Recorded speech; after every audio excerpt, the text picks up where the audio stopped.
finally I went to my urologist and he was like, oh, 99% of the time, that's just pelvic floor dysfunction, which is, treatable with some kind of physical therapy. Yeah. The problem is it's really hard to like target the muscles in that area because unlike an arm where you can just like bend it a bunch, or you can't really strap a dumbbell to your pelvic floor. Butterscotch. Hey everybody, welcome to episode 493 of Coffee with Butterscotch, the game dev comedy podcast of Butterscotch Shenanigans. I'm Seth and I'm the games programmer. I'm Adam, I'm the miscellaneous programmer. I'm Sam and I'm the artiste.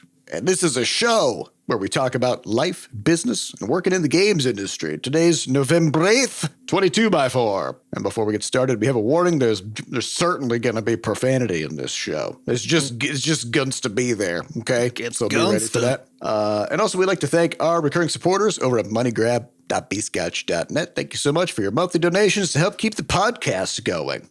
So last week we talked about how we're in the grind on the game. And that is still true. So no big news. We're just continuing on with the stuff that we've been working on, trying to get this thing wrapped up and tie a nice little bow on it. You just wouldn't believe how many things there are. There are 1 billion things. So many. I've been working on store page problems and questions of like what all has to happen to make sure all the store pages are complete, and then who do we need to talk to and what order and like all this kind of stuff. And just, that's why we always say like, it's so much. It's not that hard to make a game. Cause like you could do it in a game jam, right? But like making a commercial game. Yeah. It's just an infinite stream of things that just have to happen and it just never ends. There's also something that's like Seth's been doing right now too. Cause Sam is basically in like the content final part phase, which is what people think of as like making a game. It's like you got a part of it, you make the thing, you put it in, right? And so it's also endless, right? Mm-hmm. But that's the part that people think of when they're like, oh yeah, you make a game, you got to make all the art, you got to whatever. What Seth's doing over here doing is like, okay, I got to make sure that when you're on fucking Steam and then you're in big picture mode, that when you go to put an input in, we properly handle the virtual keyboard. So but only while using a controller. While using a controller, and then when you're using the controller, like, oh no, it looks like because we can't tell that the keyboard is there. So then we get an input and we're like, oh, did the input come because they thought it was going to go to the keyboard or because it's dodging the keyboard coming in separately? And like, it's just an afternoon of that. Yeah, and then that's just two APIs, an SDK, and an extension, so I can deal with all this stuff. Yeah. And you're like, what is even happening? Yeah, did you guys hear two APIs and an SDK walked into a bar, and then I set the bar on fire and left because fuck that, I'm so done with it. So it's just a lot, and it's the kind of work that is, dare I say, very unrewarding because what happens is you spend a week or two on something that will not change anything about the game for most people, right? So it's like what I've been working on is full UI revamps for controller support to make it much more navigable. But the game is going to be on mobile. It's playable with keyboard and mouse, and it already was playable with controller, just not as good, right?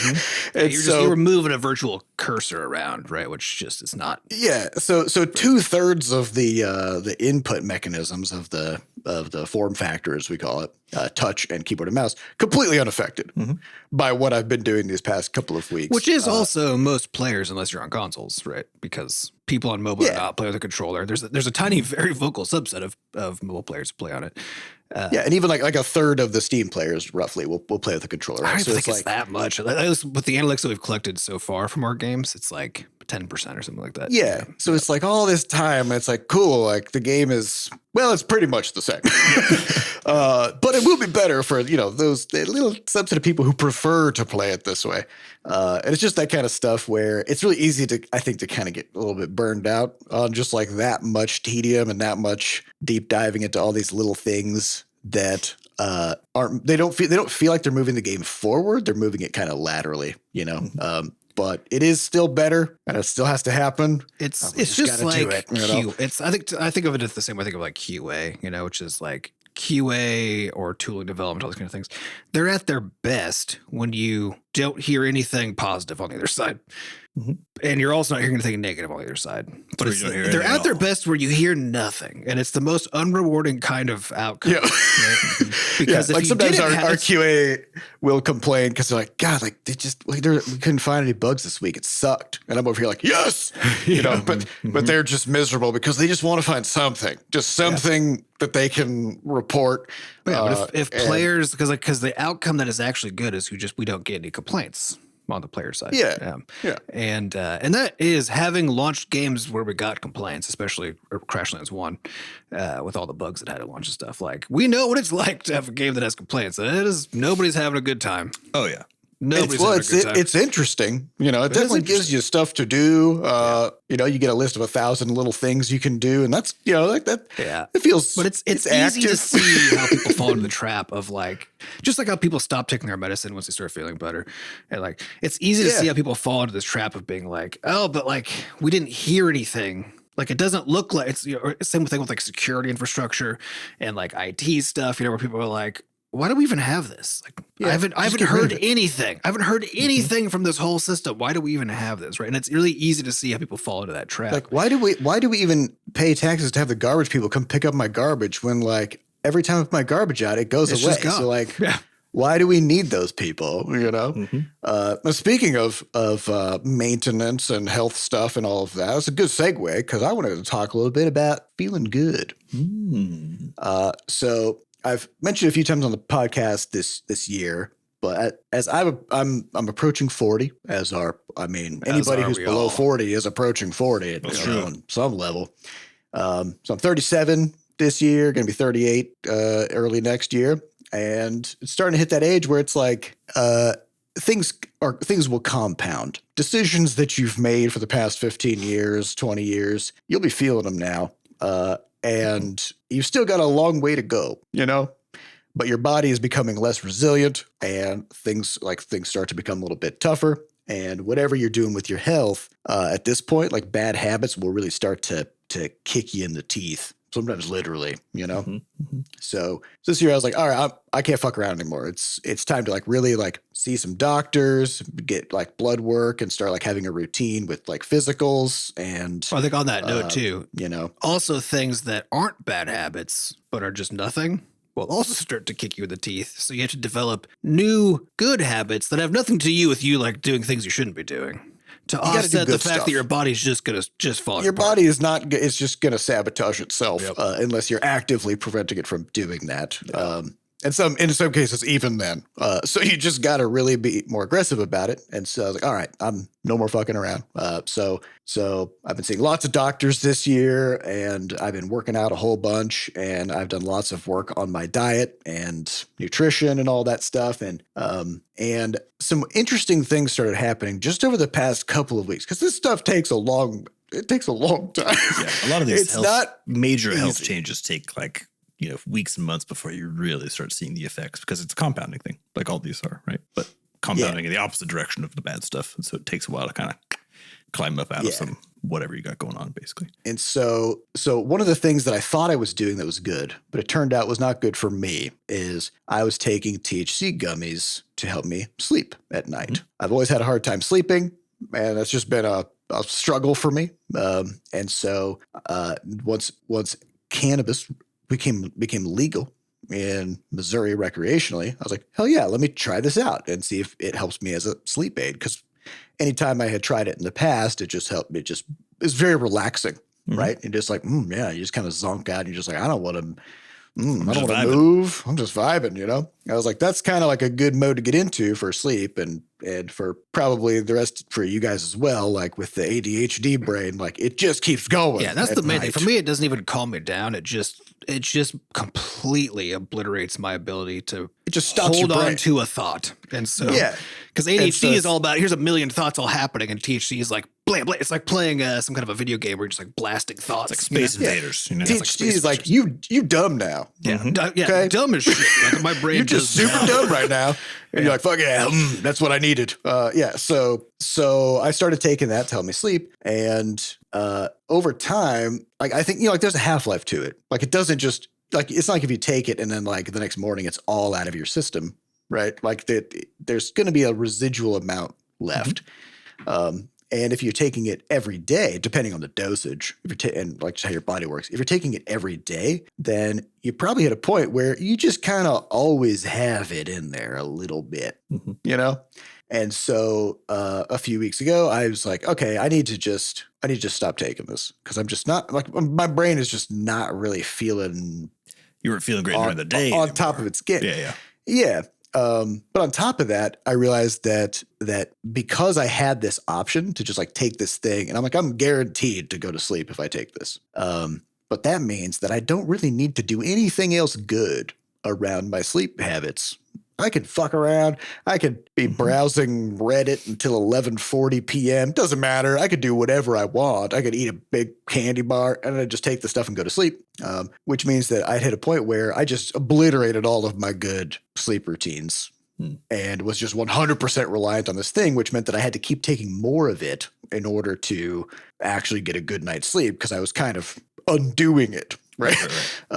Yeah, and so I was like in an arms race with myself with this stuff. And so the past few weeks, I just completely stopped taking it, which is good because like it doesn't really have withdrawal. That's one of the nice things about it. You can just stop taking it. You could just stop instantly. That's great. And so I stopped taking it and got a handle on my sleep routines and all that stuff. And like some interesting things started happening over the past couple of weeks. One was like, even just like a few days after that, I woke up in the morning and I was just like, I feel really good.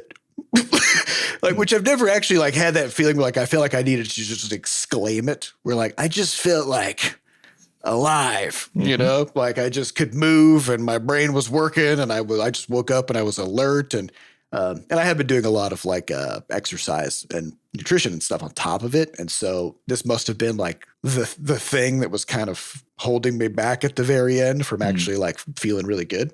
Yeah, because I think it's pretty rare that if the only thing you're doing that's fucking with you is THC, because THC doesn't like it fucks with you more mentally than anything else, you know. So it's unfortunately it's unlikely that if you're taking a lot of THC and everything else is great, but you still don't feel good, that just dropping THC is going to be the magic bullet, you know. But it's going to be one of those like in combination with all the other stuff. If you're doing everything else right, and then you're doing one, but it kind of goes to show like if you're doing everything else right, and then you're doing one thing wrong, that can just kind of undo all of the stuff that you're doing right in terms of like how you feel, right? And so I've had like several of those days since where I'm just like, God damn, like I don't remember ever feeling this good in my life, even like when I was a teenager, you know? But then even weirder is like, I've always had Oreos in the house. I've always had Goldfish crackers, snacking on sugar, you know, stuff like that. And in the past couple of weeks, I've almost felt like revulsion at the idea of eating those things or of like having alcohol or even having an edible, because I'm like, I feel so good now that things like that will only make me feel worse. Right. You know, like it's almost like drugs don't make you feel better. They just make you feel a certain way. And normally, like if you're not feeling that good, feel better along some particular dimension, right? On a dimension, yeah. But it's always at the cost of other dimensions where you're gonna feel worse. Yeah. And so like, I kind of almost feel like if you know if you could feel if any one dimension of your like whether like mentally or physically or whatever. If on a scale from 1 to 10, like how good you feel, right? If like whenever you take like an edible, that just puts you at a 7, bam, no matter what, right? Well, if you're at an 8 or a 9 or a 10 in that dimension, then you only really stand to lose by taking that thing, right? And it just like was like a switch flipped where just suddenly I'm like, where people say like, I'm high on life. I'm like, that's fucking dumb. Now I'm like, oh, I get it. Well, it just turns out I got it. Most things are dumb to you when you haven't experienced them yourself. You know, it's just kind of the societal failing that we collectively have. It does sound like to a degree that what you're experiencing here is also the fact that maintaining a lifestyle in like the modern world that effectively actually allows you to be operating at that really high level where you're just kind of humming along really positively, like doing really well, is actually very hard to do. It takes a lot of planning and work. And this is the thing. It's like for me, like one of the big challenges is just going to sleep. Not because I have a hard time falling asleep, but because it's very easy for me to get caught up on literally anything. And it's like in the past, I can't blame phones specifically because I've tried to read before bed and I'll just read until 3 a.m. Like I've tried to do. It's just in there. It's in your brain. Yeah. And it's one of those things where it's just really hard. But then when you couple that, like a natural tendency like that in my case, with then something you hear oftentimes about like social media or phones or whatever else is that the whole thing has like, millions of brilliant people are working to make it so that you engage with it. So, well, importantly, they don't care about the quality of the engagement. They don't care about what it's like for you to engage. They just care that you engage. Right. They want to make sure you scroll past some ads. That's the only objective. Yeah. So now you have this combo where it's like, it's not just the case that it's you fighting against you, right? Really, it's like somehow managing to overcome this pressure from brilliance, frankly, like from brilliant other humans, an army of them who are trying to get you to do something else, right? But you know what pisses me off about that the most? What? It's not that it's happening, it's the cost. Do you know how much it costs to advertise to 1,000 people? Like $3 fucking. Mm-hmm. So somebody's doing everything they can to fuck up your sleep and fuck up your life and glue you to your screen, and it's costing them like 0.3 cents to do that to you specifically. Mm-hmm. That's nothing. Yeah. They're just stealing it. Yeah. I think this is the struggle, right? Because I think it's like what you're talking about is you haven't felt this good and basically in memory, right? Yeah. And it's like when you look at the constellation, I'm not on Twitter. I'm not on TikTok. I'm not on Facebook. Yeah, you're lifting every day. You're doing all sorts of stuff. I stopped listening to podcasts at the gym. I just listen to good music. I'm just like doing like a little dance in between sets. Because I also realized like every fucking podcast I listen to ends up talking about not dumb shit, but just like stuff in the world that is it's terrible. You can't do anything spooky about it. And also only actually affects me through like a series of layers that kind of mediate the effect, right? Mm-hmm. To a point where like I feel like I'm being informed, and I am informed in the sense that I know stuff that's happening in all these different places or whatever. But I'm being informed through a specific lens that somebody else has already decided on. I don't know if I'm even getting the full picture. And they also want me to stay engaged. They want me to keep I was going to say, they're also doing it. Yeah, I've been listening to Planet Money a little bit recently. I used to listen to Planet Money years ago. And every once in a while, I try it for a bit and then fall off, try it for a bit. And so I kind of restarted it again. And holy shit, there are a lot of ads in that show these days. Like it's a quarter ads probably. So everything you engage with is just, you want to see some ads? Can I sell you some fucking ads? Yeah. So I also like the only podcasts I listen to now are basically tech podcasts. So I'm just like learning about various tech things. And I find that to be as far as it's kind of nice to listen to like unsuccessful podcasts, because they're just vibing and they don't really have an agenda and they can't really get much advertising money. Ours is a good example, I think. We're just doing our thing. A little behind the scenes. This isn't a successful podcast in any financial or popularity sense of the word, right? We got a decent set of stable listeners. That make it so that we don't feel like we're just talking to ourselves, but it's only that's the point we're reaching with. We've had one sponsor and it was Favreau. Mm-hmm. And we only agreed to do it because we were actively using Favreau at the time. So I mean, everybody's got an agenda. Everybody's trying to take something from you, and it's insidious in the sense that like it just kind of creeps its way into everything that you touch, and it is a real struggle to kind of decouple in a way. But I found that like there's actually like a positive feedback loop, which is like if you pick up running, then you can do that in a way where you're not looking at your phone while you're running, like you can even just not listen to music. You just be out in the world and just run around, right? And you'll feel good and you won't be getting bombarded by bullshit. And it's great, And so like these things kind of like you can actually couple them together so that you can like gain both physically and mentally at the same time and feel better in multiple dimensions. I have found that if I kick off my mornings just listening to music, especially if it's like, because the best music is the music that you grew up with, right? So that's just always true. So if I'm listening to like 90s and early 2000s, like Spice Girls, baby. I was gonna say like alt and like alt Green and rock, Day, right? Yeah, it's like Green Day and like all that sort of category of thing. Like that is a solid, delightful way to kicking off the day. Yeah. Mm-hmm. You're not hearing about somebody who died 1,000 miles away. You're not hearing about some idiot trying to delete some kind of regulation. Who cares? Whatever. It may or may not happen, but right now what will happen is you're vibing. Well, and there are reasons to care about this stuff because it can impact you and people you care about, right? But do you care about it right fucking now? But here's the problem. The problem is there's the question is very difficult do you engage with it, right? Yes. It's difficult to parse out the speculation about what might happen from what is actually happening. And I would say like 95% of what you hear through social media or news or whatever is people sort of surmising about what something might mean or what might happen. And then once it actually happens, then they just blow right past it. Yep. It's like on to the next thing because the unknown is far scarier than the known. It's more engaging, actually. It's more engaging. And like, if people are scared, they'll just keep watching. Right. And so I almost feel like it's almost an illusion that like by watching the news or whatever, that you feel like you're being informed, but really you're just hearing a bunch of people guessing about stuff that could happen. So it's like, you got to be very deliberate about your information diet in order to maintain good mental health.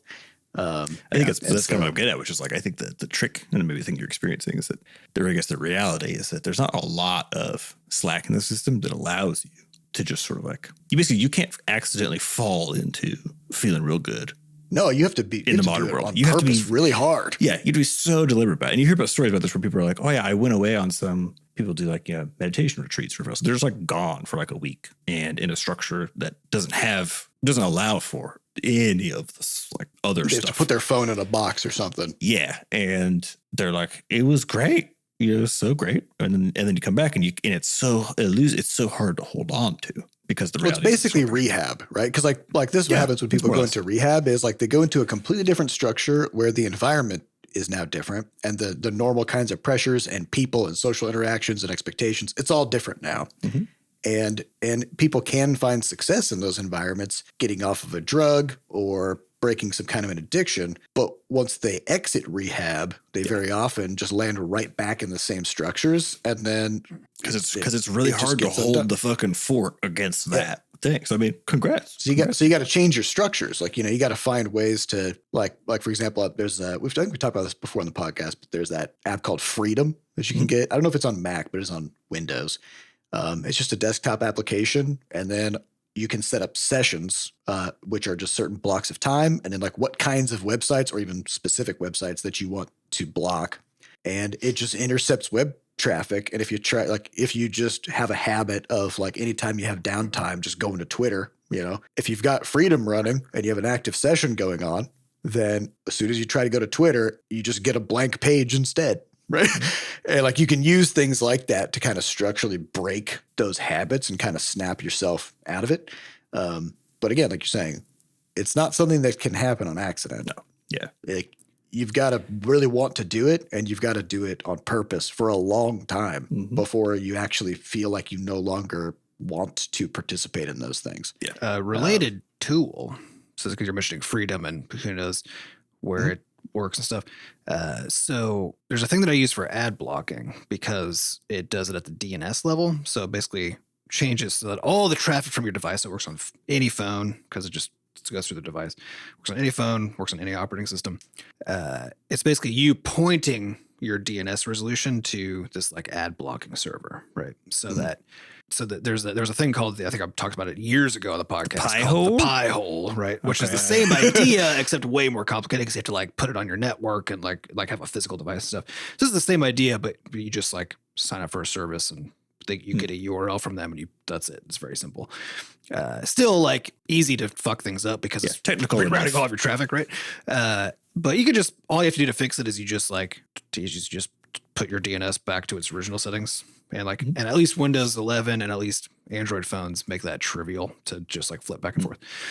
But in any event, you can use that. So I use that so that on all of my devices, no matter what application I'm looking at, especially because on mobile, you can't have ad blocking in browsers, so that I'm always blocking ads all of the time. There's some annoyances because so many emails have click tracking, and the click tracking sites are blocked, so that if I'm like trying to follow a link from an email or try to even unsubscribe from an email, then I can't, and I have to like wait until I like so I do those in batches where I just like hold on to emails and stuff to do unsubscribes and things, but that's still overall a way better experience just to like pull ads out, and it works, and it doesn't work on literally everything. Like if you're on TikTok, you'll still see TikTok ads because they're more integrated into the system, but it works so well on so many things. It just kind of takes a whole bunch of poison out of kind of everything, but you also have full control over it. And so you can use it. You can set up profiles. You can flip between that have like different settings, and you can add any domains you want to the thing. So that if you wanted to go like a full kind of nuclear option with this kind of stuff, you can basically set up a profile that now works across all of your devices, like on everything, right? And I still haven't paid for it yet because like the free tier is sufficient for me, but like the paid tier is like $2 a month or some stupid, like it's free. What's the name? It's called mydns.io. Let me double check that real quick. I always have a tab open on my phone so I can like modify settings if I want to. It's nextdns.io. Nextdns.io. Nextdns. You can use that to just delete all the parts of the web, basically. Just the whole any part you want. It's just gone now, and I think so. And it's a pain in the ass to like change stuff, which is then good if you're trying to like change a habit or whatever. Right. Because it's locked in. Yeah. I think the tricky part, and the thing I've always been trying to figure out is like with all these things that I've ever used, you have these, and especially so currently with having the 2 kids, there's plenty of scenarios where it might be 2 a.m. and I'm suddenly like, Diane and I are awake dealing with some baby stuff, and we need to Google something and look on Reddit for like what other parents have done with X, Y, or Z. Right? Yeah. And so I think the struggle I've always had is basically I've always have to turn them off at some point, right? To be able to like do a thing that I do need to do. And as soon as you get into the ability to like more easily turn things off, right? Then it just kind of like becomes also the habit that you do. Yeah. So there's one thing about Reddit that I think a lot of people don't realize is you can actually, so back in the day when Facebook was more of the thing, there's this thing called the home feed eradicator, which I think we may even have talked about in like a very early podcast episode. That was an extension, right? It was a browser extension. They just deleted the feed. So when you open Facebook, instead of seeing like people like ranting about politics interspersed with baby pictures, there's just nothing there. And you would just use Facebook for messages or to like specifically go to a friend's page or whatever. But you would never see the stream of bullshit in the front page, right? And so you can actually do that with Reddit pretty easily through two mechanisms. One is the home section on Reddit that's just stuff that you've subscribed to. And whenever you make a Reddit account, it just auto-subscribes you. Yeah, so go clean to a bunch of stuff. So just go unsubscribe from everything. Yeah, because my Reddit actually is everything. My Reddit doesn't suck me in because my Reddit homepage is like all of mine the is tech. Nothing. It's all the tech things that I do, plus then like r/Crashlands and stuff I want to keep an eye on for that purpose, But that's it. So like I get bored so quickly scrolling through my home feed. And there's just nothing there, Yeah. But then also if you go to the popular section, which is kind of like the other main hub of it, that's where they just kind of show you almost everything. But you can mute subreddits and they will no longer show up in the popular tab. And so like I got into a habit where like anytime I saw something that pissed me off or that seemed like propaganda or, rage bait or whatever, I just mute that whole subreddit. Yeah. Just the whole thing. On that. And I have now like 850 subreddits muted. And so I don't even really look at the popular tab much either because there's almost nothing on there either. It's just So this is also because I do think there's a place for like sort of the ideal version of social media, right? Definitely. I think it's a useful concept of a tool. The problem is it's so deeply polluted by people trying to make money off of it. It's easy to corrupt and manipulate. Yeah, and so they're kind of inherently they just become corrupt. So, but there's a place for that. Like, there's a reason everybody's on those things is because they want what those things are supposed to deliver, right? That's the whole point. And so I do think there's a place. So I think Mastodon is like conceptually very cool. I think it's too convoluted and clunky, so I don't like it and I don't use it. But like Mastodon is one attempt to like let you still have this stuff, but be able to fully curate your experience. It's just very fucking tedious. So I actually really like Blue Sky currently. I don't know what's going to happen to it because at some point they got to pay for the fucking thing. So they're saying all of the right things though, and doing all of the right things that'll make it kind of hard for them to undo stuff. But you know, that doesn't stop people. So I would never invest in any corporate backed social media, like extremely heavy. Like I wouldn't bet my livelihood on these things, Right. But they, similar to like Seth, what you're talking about, the thing I like about Blue Sky is they do have like a discover tab, but you can just remove it. You can just take it away completely. Nice. For now. But their whole system is like you can make different sort of feeds that are curated however the feed decided to curate it. And you could subscribe to those, like sort of Reddit-y, except that each one can have its own algorithm too, right? Which is it's just made by other people. So just people can just make their thing that you can subscribe to. And so what you actually see by default is kind of nothing, because you got to start following people to see their stuff. And then you can basically subscribe to different kinds of feeds. You can have like, I subscribe to a feed that's like my mutuals. So you can only see the stuff that you and your friends are like doing, right? Or you can have a feed that's like just the people you follow or whatever. It's like and they have a few default ones you can use and then just remove if you don't like them. And then I have like a science feed that's just like people who talk about the articles they're publishing and stuff, right? Yeah. So you can like really curate what your experience is, and there is no like default algorithmic sort of competitive sort of thing that's just trying to be like as engaging as possible. It's just not there, and there are approximations of it that you can choose to opt into if you want, but you get a fully curated experience. So I think is like that, to me, like that's the cool thing, is you still get to have that thing that social media is supposed to do for you, which is provide connection, visibility of things that are going on, and the ability to kind of just like interact with people who you think are interesting or whatever, right? Yeah, the problem I always have with this is on a long enough timeline, everything skews negative. And the reason is that the people who post the most, so if you're subscribed to like 100 people, right, then like some subset of them are going to be posting a lot more than others, right?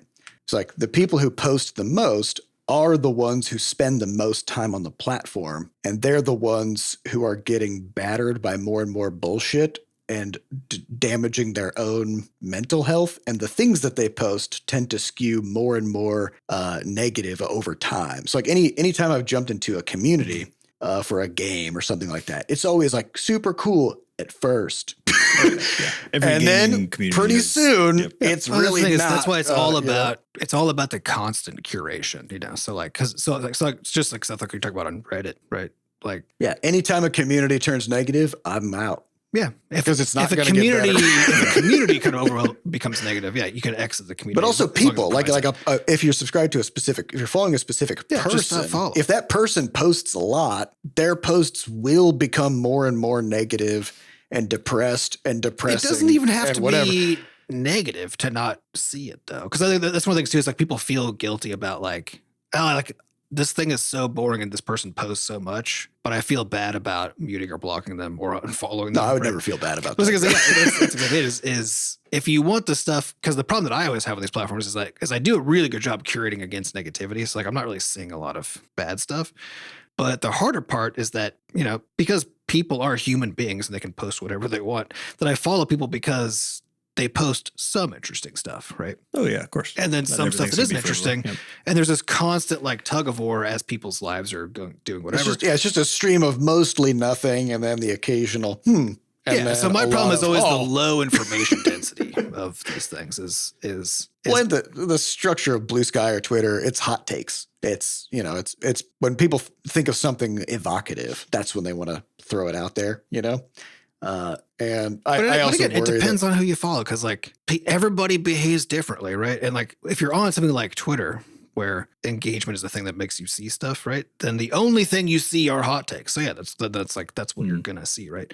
But we're on a system like Blue Sky where you can fully curate it and choose algorithm, because you're basically choosing the algorithm that's deciding what to show to you, right?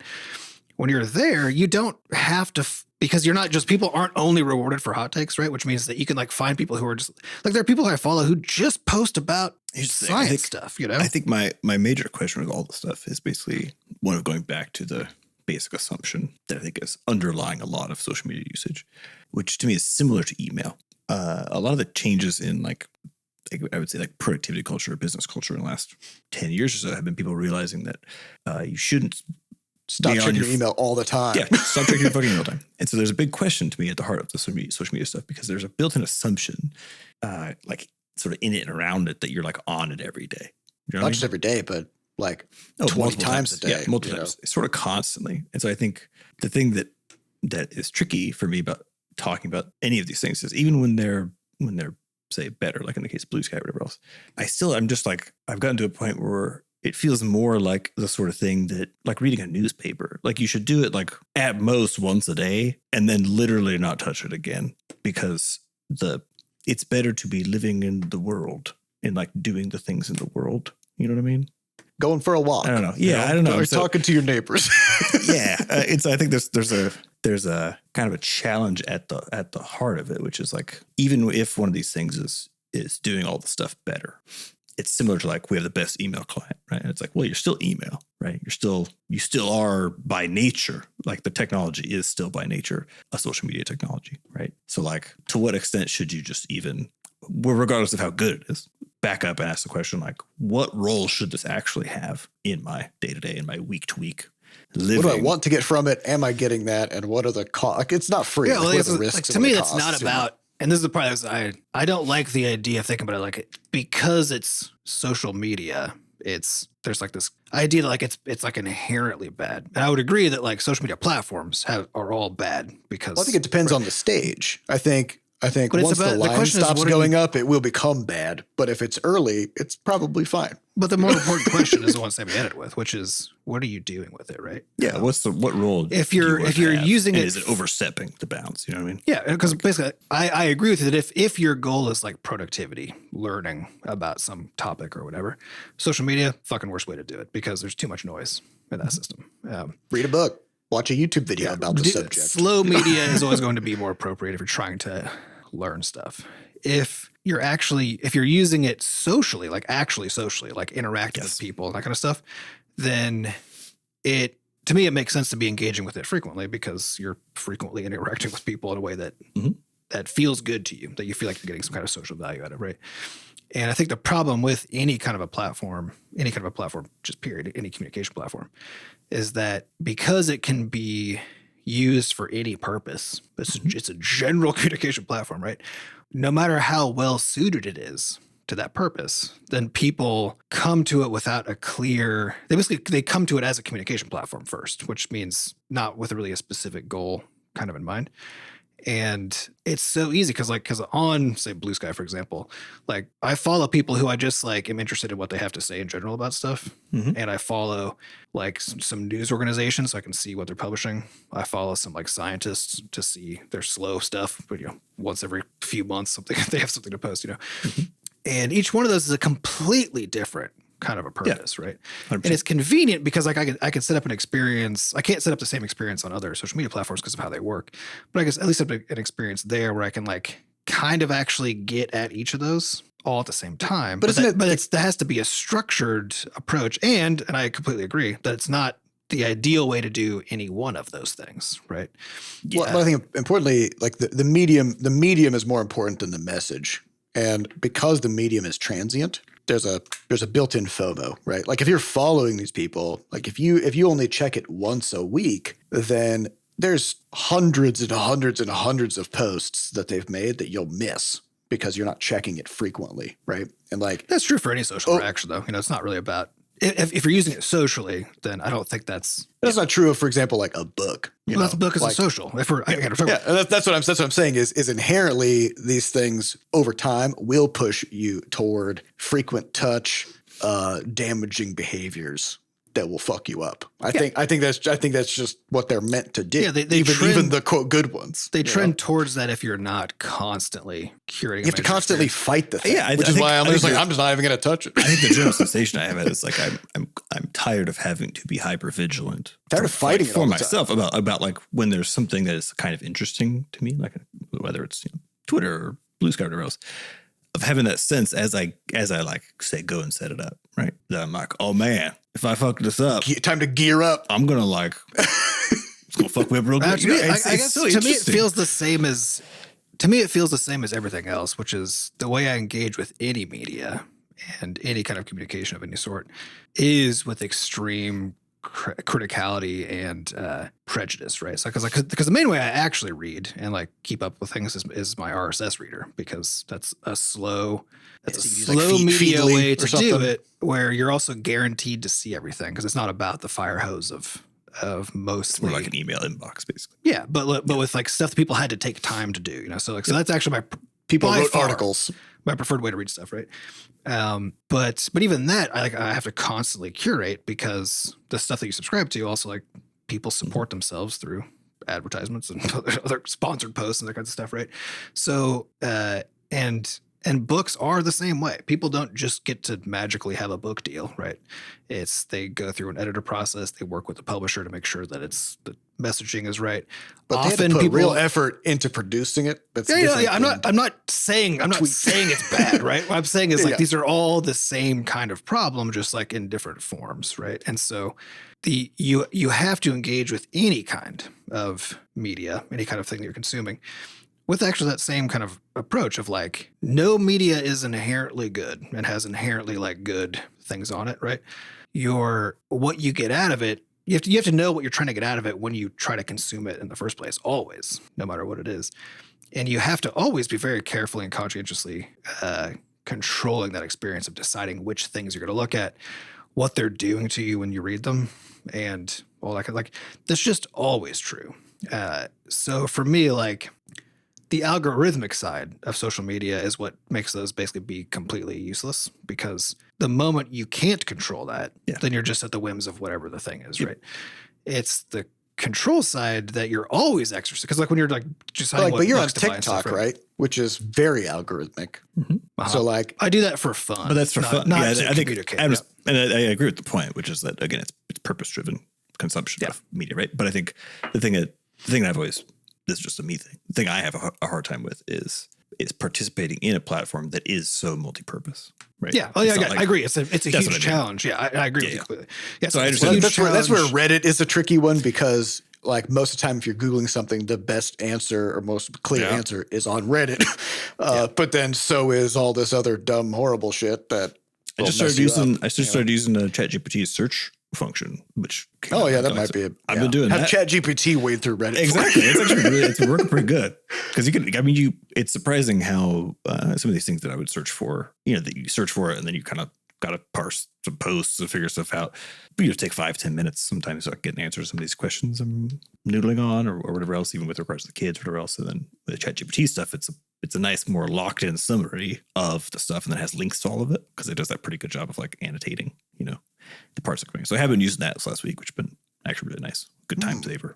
Like a good mind. It is one of the, I think it's such an interesting nuanced problem around like using AI summaries for search results, right? Because there's the absolutely true fact that if people don't go to websites there's no ad revenue. Websites die. And it's also true that because of how shitty and low paying the ad system is, that in order for somebody to get paid using ads, it has to be a bad, toxic experience. And in order for somebody to support themselves in other ways, they typically have to, participate in something that is a full grift or on the edge of a grift, like, which ads already are. Basically, they're edge of / full grift, right? And it's also true, like, because if somebody's actually making money with the stuff that they're producing, they also have to be engaging with the complexity of like, can I actually publish this because I might lose my funding for some reason? So it all there's a lot of complicated aspects around that. So on the one hand, it's like all true that like stuff that people get paid to produce is seriously damaged by like ChatGPT search, right, in the long term. And will make it even less affordable, which means that they'll have to go to even more extreme tactics, which will make it all like worse and worse and worse until it just implodes and is gone, right? So on the one hand, it's like I avoid using them because I'm like, I gotta feel like, but I'm using an ad blocker constantly because because the ad experience is so bad. There's no real winners here. It's the only media just kind of bad. The only like websites I actually enjoy are the ones where what I'm seeing is content that nobody was paid to produce, which is then like we talked about, like less successful podcasts. You know, that's just it's like most like my RSS reader is mostly like blogs from fellow tech dweebs, you know, who write like a post deep in the trenches, right? Yeah, and they write like a post every month or something, right? Mm-hmm. And that's so like, I have like 100 people who I follow who each publish like once a week or once a month, right? And it's like they publish on some specific ass thing that I probably don't need to know, but is always a little bit interesting, you know? And I'm probably one of their 100 readers. I was gonna say, it's, right. It's all small audience targets. And I have like my blog also is this thing, like it publishes to, I don't know how people get my RSS feed, but not many, probably dozens, you know? But I think you're right that like you do need to be vigilant. You do need to be aware, but you also need to kind of think about like who you are and what you're trying to get. Cause I know that for me, that's the most important thing is what are you trying to do? Yeah, absolutely. Yeah. Cause I know like for me, I have a lot of problems with focus and attention. And I also have problems with addiction in various ways. And I know that like, if I go any slight benefit I would gain from being more informed about something or whatever on Blue Sky or Twitter or TikTok or whatever, like would be completely undone by all the damage that I'd be doing to myself simply by participating in those platforms. Yeah. And so I cannot, I will never have a TikTok account. I will never have a Blue Sky account. I will never check Twitter. Kryptonite. Like when people send me, even when people send me like, oh yeah, check out this Instagram album. I'm like, I can't look at it. I don't have an Instagram account. Yeah, I cannot see it. Instagram works really well for me because I hate using it so much. Again, like so much of my strategy is around how much I hate how bad the platforms are, especially on a phone. But like Instagram, because they've locked it down to phones so like intensely, so there's no good experience that you can have. Like I can't sit down on my desktop, you know, or can you now? I guess you can. You can. It's just just the same. But like because when I go to Instagram, it's just ads. It's 50% ads. I get mad within like 3 scrolls. I think you're lucky enough that you get kicked out of these things. You know what I mean? Like I think I hate ads so much. I'm actually like some people just put up with it and they just keep going. Yeah, like I've most people I would say. I stopped watching Amazon Prime stuff because they started putting ads and things. So because Amazon Prime used to be like where I watched a lot of stuff because they've got some fun things. I can watch a lot of movies I don't otherwise get to see. And because as everything else is getting its shitified in this video streaming space. And it was one of the places I could go reliably to like find something that I wanted to see, you know. And now the stuff that I want to see has ads in it. And they're like, you can pay, I don't even know what it is. It's like $3 a month or something. It's like not even much, but I'm so mad on principle. You're like, you already are paying. Yeah. And they're just showing you ads anyway. Yeah. I was just so mad on principle that it kicked me out of the platform completely. I've always been encouraged by ads though. I mean, I always thought it's weird. It's weird how we accept them in certain contexts. So like, for example, you're watching a TV show and then like every 2.5 minutes they'd be like, hey, look at this new kind of bleach. And I was like, imagine if you're at a play, you go to the theater, you're at a play, you paid to see it just like you paid your cable bill, right? And then like every 4 sentences, some ding dong runs onto the stage and starts yelling about some new type of coat hanger, right? And it's like, it's horrible. It's a horrible experience. But for some reason, we're just totally chill with it. Well, that's the thing is like a bunch of other contexts. There was something, I think it was something about my college days of not being able to afford. I had like no access to like no TV cable at all or whatever. And I think it broke you out. I got really sensitized to ads in like a new way. I think also because at the time I was also like really into web stuff and I was like reading lots of things. So I was just seeing ads on the web all the time. And at that time in particular, it's not good today, but it was bad in a different kind of a way in the earlier days, where, cause it was like the security of things were lower too. It's like we're getting like pop-ups and shit, like everything. It was a very bad environment to see ads in. And so I developed this like extreme hostility towards ads in a way where like, I just can't. They like, if I just see a few, I'm out every time.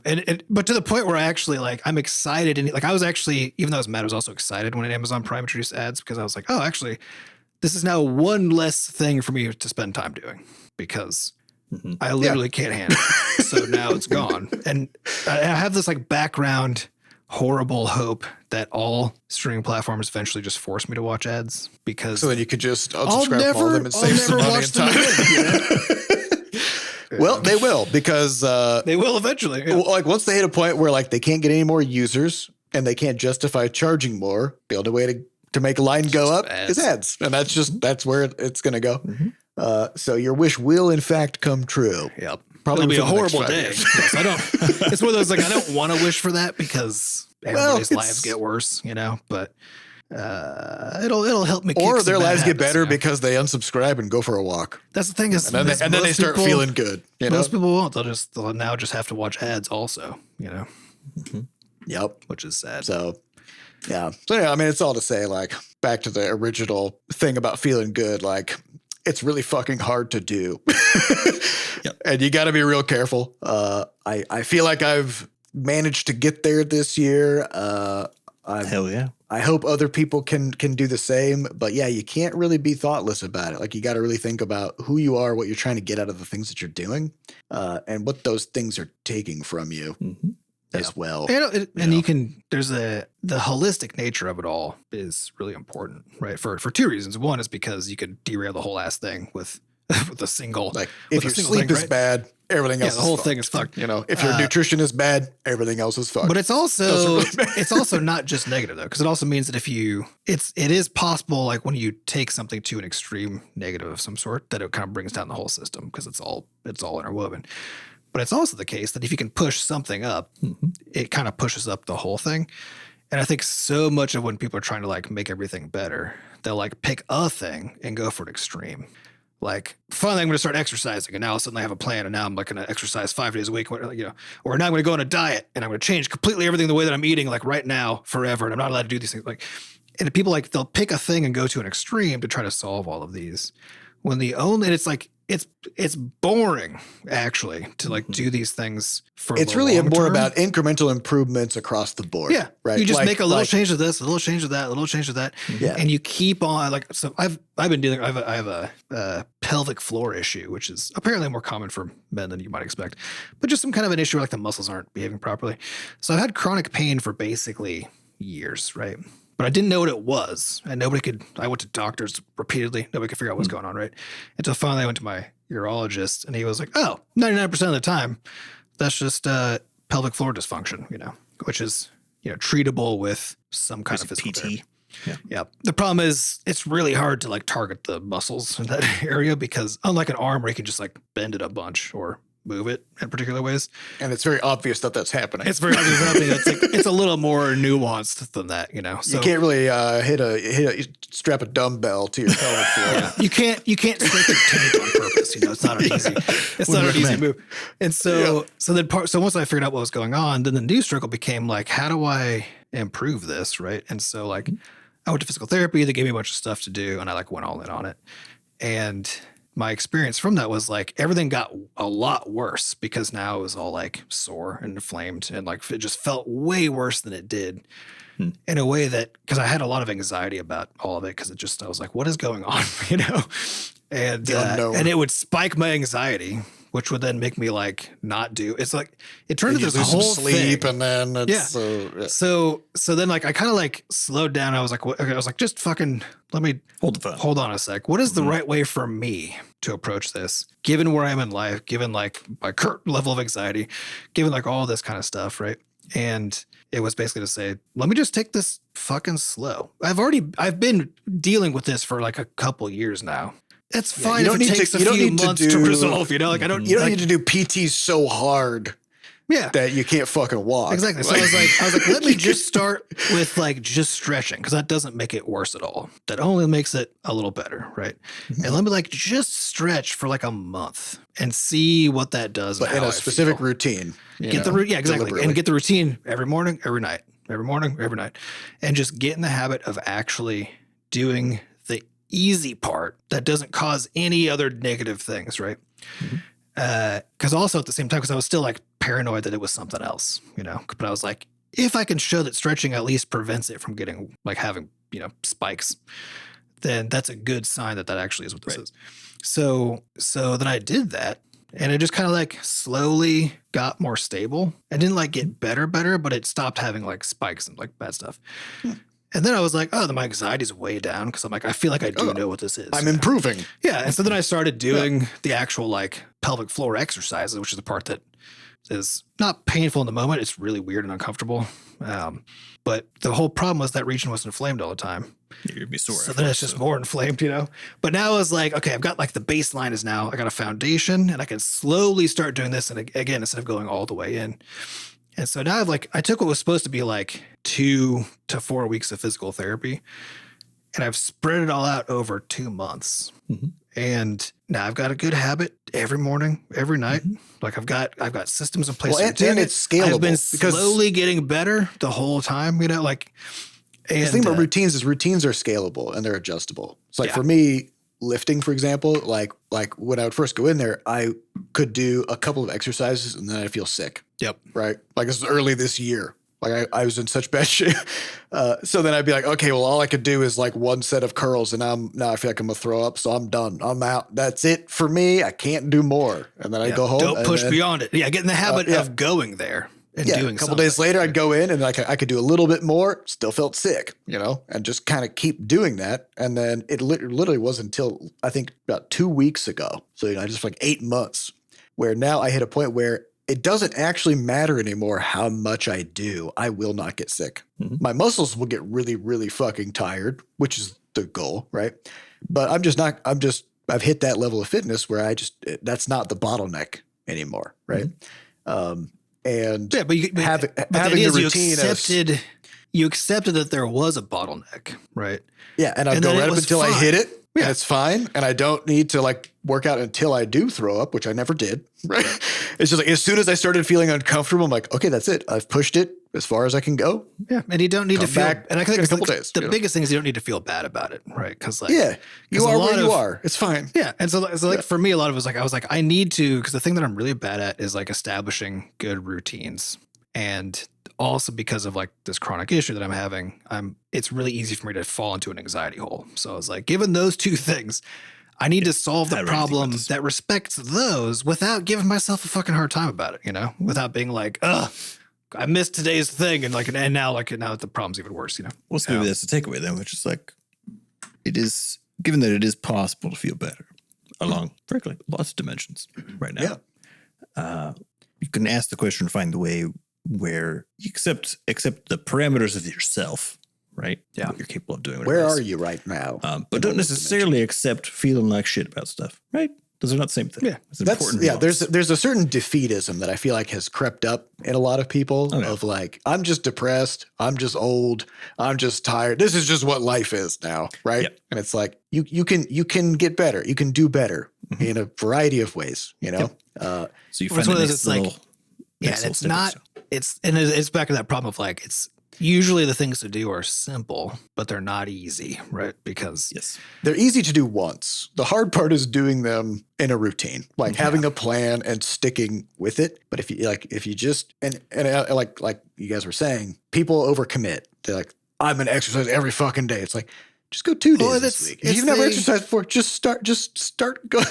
Have a plan of when you're going to do it and just go. You know? And we're basically taught the whole time to work against ourselves because we're basically told like you should just be able to X, right? And so then we try to just do X, right? So but you can't, right? So the thing you got to figure out is like where do I as a person with how my brain works, with where my life context is right now, how do I like actually meet that thing where I'm at and start to push that thing better? Like, what does that mean? What's the next step? Right? Not like how do I like go from not working out at all to hard working out for an hour a day, 5 days a week. Like that, you can't fucking do that. Yeah. You just can't, right? And I think so much of the challenge is like the people who are always advocating for us to be doing the things that we all know we should be exercising. No one's unaware of this, right? But the people who are always advocating for this are the people who are like visibly doing it the most, which means they struggle with it the least. Right. And also because they've been doing it. So like I've been talking with a lot of my WoW guild mates who, because of some news that happened this week, there's some stress and anxiety that people are having about the world. And a lot of my my guild mates, they're gamers. They're very sedentary people. Okay. They don't really do a lot of working out. They don't think a lot about nutrition, but now they're kind of hitting a point where they're like, okay, I'm not really feeling very good mentally and also physically. And I hate this. That's a lot at the same time. Yep. Yeah. And so suddenly this week, a lot of the conversations have come up about like, okay, how do I like take better care of myself? Because I just don't want to feel bad anymore, you know? And a lot of the conversation revolves around the intimidation factor. People being like, I see these big workout routines. You know, somebody's like, oh, here's what I do. Like I do like a 10-mile run and then I do this and then I do 100 squats, you know, and they're like, that's so scary. Like, how do I do that? And I'm like, don't. Don't do that. Like this, you're looking at a person, you know, it's kind of like you first started playing the game and you're level 1 and you're looking at a level 100 person who, you know, has defeated all the hardest bosses and you're looking at all their sick gear and you're like, how did they do that? Right. It's like, well, they hit level 2, then they hit level 3, then they hit level 4. Like they worked their way through it in the same way that you're going to. And at the beginning, it might literally just be you did 5 knee push-ups and then went for a walk. That's all. That's it. That's your starting point, and that's totally fine. To me, that's the core bit is that the thing that I always like make sure that I'm constantly internalizing is just the simple concept that something is better than nothing. And that's where I always start. It's just better to do something, you know, even if it's not very much. It's like, and like, cause I also have like shoulder issues and the kinds of stuff, right, that like creep in. And what I've found is that like anytime I start to have like shoulder soreness and stuff, I could literally take like 2 weeks of doing regular, like just arm movement kinds of exercises.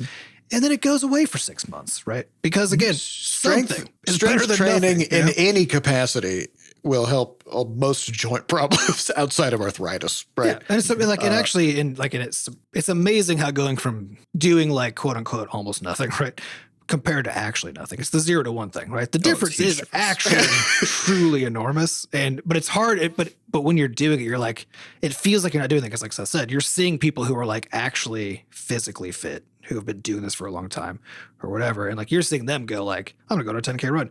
They have to, because when you're already in shape, you can't maintain that same level of shape without doing the same amount of work or more. Right. And so they have to run 10K to maintain their current level of fitness. Right. For you to maintain your current level of fitness, if you're not doing anything like me, you know, you don't do anything. Walk around the block. That's the difference, right? So or don't do anything at all. So if I'm trying to improve my fitness, I can do literally anything, and it's an improvement, right? And you should. Yeah, and the key to all of it is trying to figure out like and I say this as a person who's terrible at all of this, right? So it's like my biggest struggle is that I find it so fucking boring. Is struggle number 1. And struggle number 2 is there's all the stuff around it. It's like, well, if I want to exercise, I gotta be like, okay, I gotta get a gym membership so I have access to things, and then I gotta like choose when I'm gonna go and organize my life so that I can make that happen. And I gotta go, then I gotta shower. There's like all this stuff, and like I just start to be like, I just don't want to deal. I don't even like the exercise part. I actually enjoy. It's all the rest. I'm like, no thanks. Yeah, you know, but you can find ways to kind of like make those things easier. Exactly. Yeah. So it's all about slowly chipping away and trying to build good habits, trying to build routines so that you can gain access more and more. And just don't take no for an answer in the sense that like I had a medical procedure yesterday on my foot and it hurt like fuck. It was in the morning and I was like, okay, well, I guess that means today is shoulders day. Because like I can stand. I can't really like do any fancy maneuvers, but I can still stand. And I can do shoulder exercises while standing in one place. And so I went to the gym and I did a bunch of shoulder workouts, right? And as my foot feels better, then like I'll get leg day back in where I can put some more pressure on my foot and it'll be fine. But because if you can maintain the routine, that kind of everything else. Yeah, because there's always 1,000 reasons not to do it. Like, oh, I'm sleepy. I'm a little busy. Oh, I'd rather just like, you know, kind of chill for the day. Oh, my in-laws are like whatever. There's always something. There's always something that you can just grab and just use as a reason to not take care of yourself, right? But you just can't accept it anymore. Well, but I think that's the problem is that's not actionable advice, because this is advice. I know, a lot, right? But it's like you got to do something. True. It is true. Yeah, it's true. But it's kind of what you're saying, Adam. Right? Like do something. Don't just try not to do nothing. What I'm saying is focus on what is like for where you're at, for what your life is. Figure out what is the baseline routine that you can maintain to start. Because like for Seth, like your baseline routine is that you can get to the gym. Like you've figured out how like no matter what's going on, like But at first, every time I went, I felt sick. Yeah, exactly. But you made sure that you could establish that baseline, which for you is going to the gym. So that now when you're saying like, oh, my foot hurts and whatever, right? That doesn't prevent you from your baseline because you found a baseline that is like, get there, right? The thing is, it did, because this is the 6th time this year that I've had this procedure. Yes. Yeah. And early this year, I did take 2 weeks off from the gym every time it happened, you know? But as I started building up the routine more and more, then I've hit a point where I'm like, you know what? It hurts. Oh, well, like I've got my routine figured out, and I know what it feels like to get out of the routine now, and it sucks. But and you so built that. But yeah, that's exactly it. Is like, so that's my point. Is like you start with like, so your routine didn't start with always going no matter what. Your routine started with going whenever I could, whenever I felt like I could. Yeah, you know. But that was like, and you basically you've been building your routines, right? By starting with a foundation that you could manage. And anytime I fell off of it, trying to figure out a way to get back onto it whenever the next opportunity arose, you know. Yeah. None of this is easy. No.